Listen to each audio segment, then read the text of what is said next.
Mueller Report, Volume 2, Track 10, Section 2.2.B.3. Page 29, Flynn makes false statements about his communications with Kislyak to incoming administration officials, the media, and the FBI. On January 12, 2017, a Washington Post columnist reported that Flynn and Kislyak communicated on the day the Obama administration announced the Russia sanctions. The column questioned whether Flynn had said something to undercut the U.S. sanctions and whether Flynn's communications had violated the letter or spirit of the Logan Act. President-elect Trump called Priebus after the story was published and expressed anger about it. Priebus recalled that the president-elect asked, "What the hell is this all about?"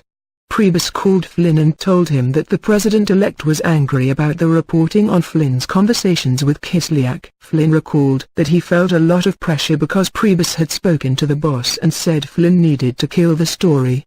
Flynn directed McFarland to call the Washington Post columnist and inform him that no discussion of sanctions had occurred. McFarland recalled that Flynn said words to the effect of, "I want to kill the story." McFarland made the call as Flynn had requested, although she knew she was providing false information, and the Washington Post updated the column to reflect that a Trump official had denied that Flynn and Kislyak discussed sanctions. When Priebus and other incoming administration officials questioned Flynn internally about the Washington Post column, Flynn maintained that he had not discussed sanctions with Kislyak. Flynn repeated that claim to Vice President-elect Michael Pence and to incoming Press Secretary Sean Spicer.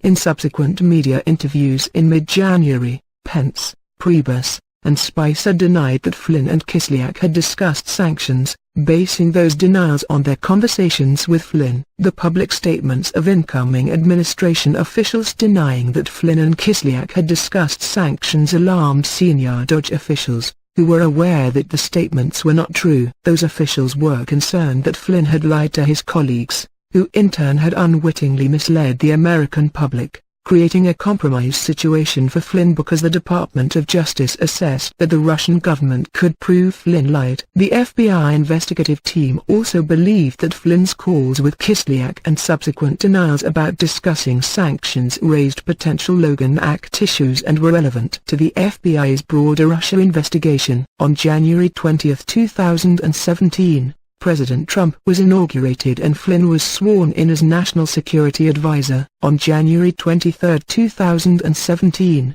Spicer delivered his first press briefing and stated that he had spoken with Flynn the night before, who confirmed that the calls with Kislyak were about topics unrelated to sanctions. Spicer's statements added to the Department of Justice's concerns that Russia had leverage over Flynn based on his lies and could use that derogatory information to compromise him. On January 24, 2017, Flynn agreed to be interviewed by agents from the FBI. During the interview, which took place at the White House, Flynn falsely stated that he did not ask Kislyak to refrain from escalating the situation in response to the sanctions on Russia imposed by the Obama administration. Flynn also falsely stated that he did not remember a follow-up conversation in which Kislyak stated that Russia had chosen to moderate its response to those sanctions as a result of Flynn's request. 4.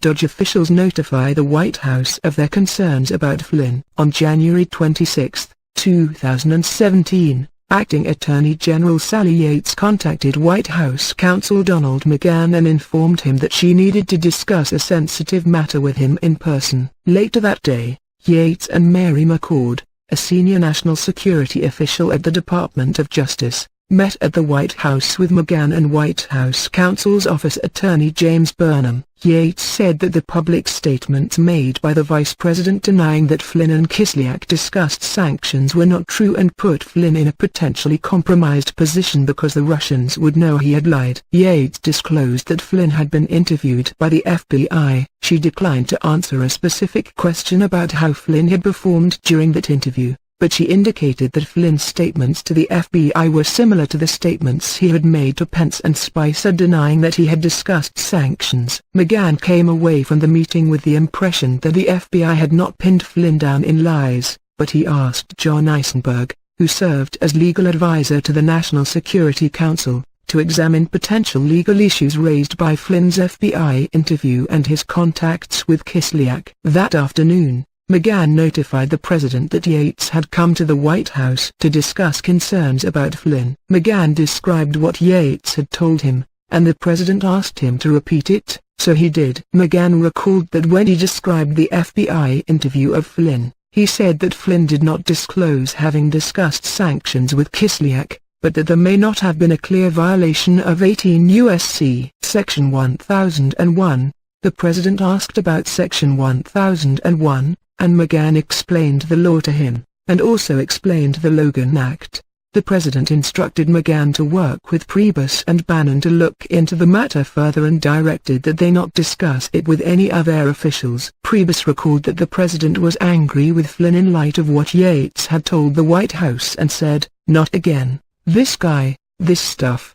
That evening, the president dined with several senior advisers and asked the group what they thought about FBI Director Comey. According to Director of National Intelligence Stan Coates, who was at the dinner, no one openly advocated terminating Comey, but the consensus on him was not positive. Coates told the group that he thought Comey was a good director. Coates encouraged the president to meet Comey face-to-face and spend time with him before making a decision about whether to retain him. 5. McGahn has a follow-up meeting about Flynn with Yates. President Trump has dinner with FBI Director Comey. The next day, January 27, 2017, McGahn and Eisenberg discussed the results of Eisenberg's initial legal research into Flynn's conduct, and specifically whether Flynn may have violated the Espionage Act, the Logan Act, or 18 U.S.C. Section 1001. Based on his preliminary research, Eisenberg informed McGahn that there was a possibility that Flynn had violated 18 U.S.C. Section 1001 and the Logan Act. Eisenberg noted that the United States had never successfully prosecuted an individual under the Logan Act and that Flynn could have possible defenses, and told McGahn that he believed it was unlikely that a prosecutor would pursue a Logan Act charge under the circumstances. That same morning, McGahn asked Yates to return to the White House to discuss Flynn again. In that second meeting, McGahn expressed doubts that the Department of Justice would bring a Logan Act prosecution against Flynn, but stated that the White House did not want to take action that would interfere with an ongoing FBI investigation of Flynn. Yates responded that Department of Justice had notified the White House so that it could take action in response to the information provided. McGahn ended the meeting by asking Yates for access to the underlying information the Department of Justice possessed pertaining to Flynn's discussions with Kislyak. Also on January 27, the president called FBI Director Comey and invited him to dinner that evening. Priebus recalled that before the dinner, he told the president something like, "Don't talk about Russia, whatever you do," and the president promised he would not talk about Russia at the dinner. McGahn had previously advised the president that he should not communicate directly with the Department of Justice to avoid the perception or reality of political interference in law enforcement. When Bannon learned about the president's planned dinner with Comey, he suggested that he or Priebus also attend, but the president stated that he wanted to dine with Comey alone. Comey said that when he arrived for the dinner that evening, he was surprised and concerned to see that no one else had been invited. Comey provided an account of the dinner in a contemporaneous memo, an interview with this office, and congressional testimony. According to Comey's account of the dinner, the president repeatedly brought up Comey's future, asking whether he wanted to stay on as FBI director. Because the president had previously said he wanted Comey to stay on as FBI director, Comey interpreted the president's comments as an effort to create a patronage relationship by having Comey ask for his job. The president also brought up the Steele reporting that Comey had raised in the January 6, 2017 briefing and stated that he was thinking about ordering the FBI to investigate the allegations to prove they were false. Comey responded that the president should think carefully about issuing such an order because it could create a narrative that the FBI was investigating him personally, which was incorrect. Later in the dinner, the president brought up Flynn and said, "The guy has serious judgment issues." Comey did not comment on Flynn and the president did not acknowledge any FBI interest in or contact with Flynn. According to Comey's account, at one point during the dinner the president stated, "I need loyalty, I expect loyalty." Comey did not respond and the conversation moved on to other topics, but the president returned to the subject of Comey's job at the end of the dinner and repeated, "I need loyalty." Comey responded, "You will always get honesty from me." The president said, "That's what I want, honest loyalty." Comey said, "You will get that from me." After Comey's account of the dinner became public, the president and his advisers disputed that he had asked for Comey's loyalty. The president also indicated that he had not invited Comey to dinner, telling a reporter that he thought Comey had asked for the dinner because he wanted to stay on. But substantial evidence corroborates Comey's account of the dinner invitation and the request for loyalty.